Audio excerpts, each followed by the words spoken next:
My prose is fiction prose, and the title is The Battle of Bald Island.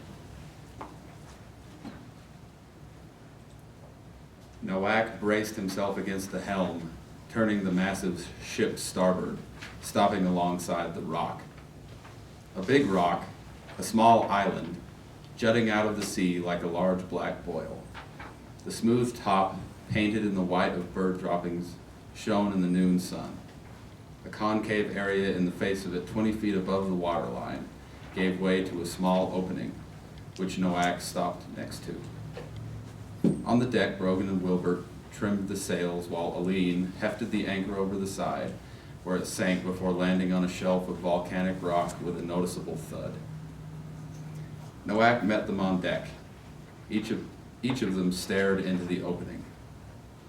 "So this is Bald Island," Brogan said. "I can see why it's called that. And what's the creature that lives inside and guards the tablet holder? The Fargan?" "No," Aline countered. "It's the Fagin."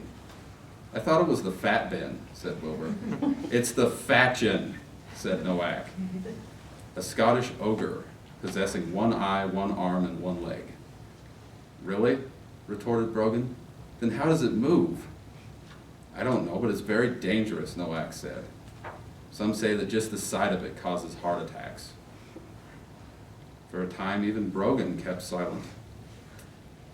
"What's the plan?" Aline asked. Nowak gazed at the opening, then back at them. "We go in, single file. Me, then you, Aline, with Brogan and Wilbert behind. As soon as the Fatchin appears, Wilbert, fill it full of arrows. Aline and Brogan fight it with him while I place the tablet. Then I join you and we fight our way to the exit." "So good. Get inside, place tablet," Brogan said. "Place magic tablet, prevent the end of the world," finished Wilbur. They had gotten used to their mantra. With a nod from Nowak, they removed their weapons and entered the opening.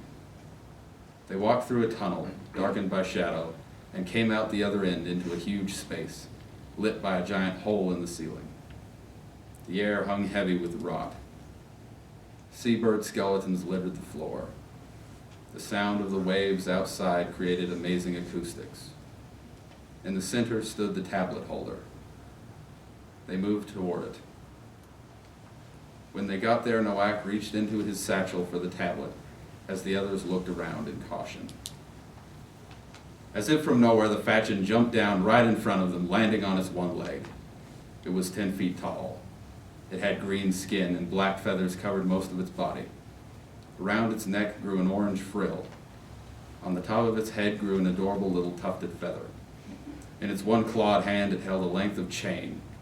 It opened its massive mouth of hooked teeth and let forth a horrible scream. Nowak, Aline, Brogan, and Wilbert screamed as well, then ran back the way they came, tumbling out of the tunnel and onto the ship, each of them clutching their beating hearts, their boldness all but drained. Thank you.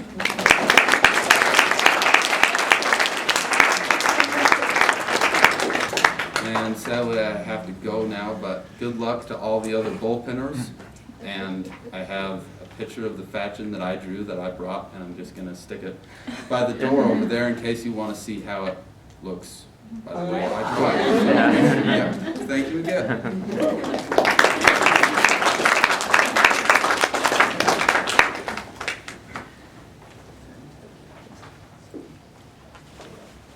Oh gosh, Adrian, you're tall. Just bend it down. Just the mic. Okay, how does that? Yeah. Awesome. It's great to be back. I love Helicon, and this is one of my favorite events every semester. I'm sad that next semester will probably be my last time here.